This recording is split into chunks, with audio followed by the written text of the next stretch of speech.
শাহাবুদ্দিন চুপ্পি এখনো শেখ হাসিনার সাথে যোগাযোগ রাখে, যারা গণহত্যা করেছে, যারা মানবতা বিরোধী অপরাধ করেছে, তাদেরকে ছাড় দেওয়ার কোনো সুযোগ নেই।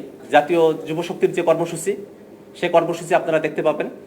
এবং এর বাইরে গিয়ে জাতীয় নাগরিক পার্টি এনসিপি আমরা সবসময় এই বাংলাদেশের জনগণের পক্ষে আমরা অবস্থান নিয়েছি এবং আমরা সরকারের কাছে এই দাবিটাই বারংবার আমরা জানাবো যে এই বাংলাদেশে 24-এর অভ্যুত্থানে যারা গণহত্যা করেছে, যারা মানবতা বিরোধী অপরাধ করেছে, তাদেরকে ছাড় দেওয়ার কোনো সুযোগ নেই।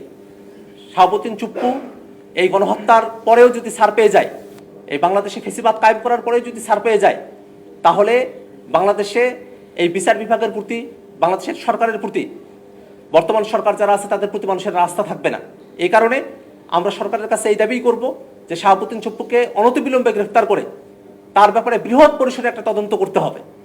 কারণ যে শাহাবুদ্দিন চুপ্পি এখনো শেখ হাসিনার সাথে যোগাযোগ রাখে, 24-এর অভ্যুত্থানের সময়টাতে সে কিভাবে যোগাযোগ রেখেছে, কিভাবে হাসিনার কর্মকাণ্ডকে সমর্থন দিয়েছে, কিভাবে গণহত্যার সাথে সম্পৃক্ত থেকেছে, প্রত্যেকটা জিনিস খুঁজে বের করতে হবে। AKS অর্জন করলো গিনেস ওয়ার্ল্ড রেকর্ডস।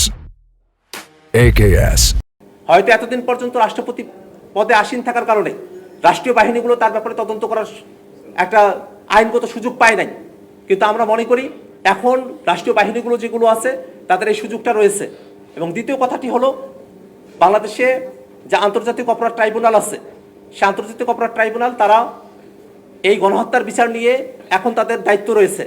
আমরা মনে করি এই গণহত্যার বিচারের বিষয়টা যেহেতু আইসিটি ট্রাইব্যুনালের সাথে যুক্ত আছে, সেক্ষেত্রে শাহাবুদ্দিন চুপ্পু তার যে কমান্ড রেসপন্সিবিলিটির জায়গা ছিল, যেটা আইসিটি যে আইন আছে তার সাথে সঙ্গতিপূর্ণ, সে জায়গা থেকে শাহাবুদ্দিন চুপ্পুকে গ্রেফতার করে তাকে যেন আইসিটি ট্রাইব্যুনালের কাছেই তাকে যেন সুপর্দ করা হয়।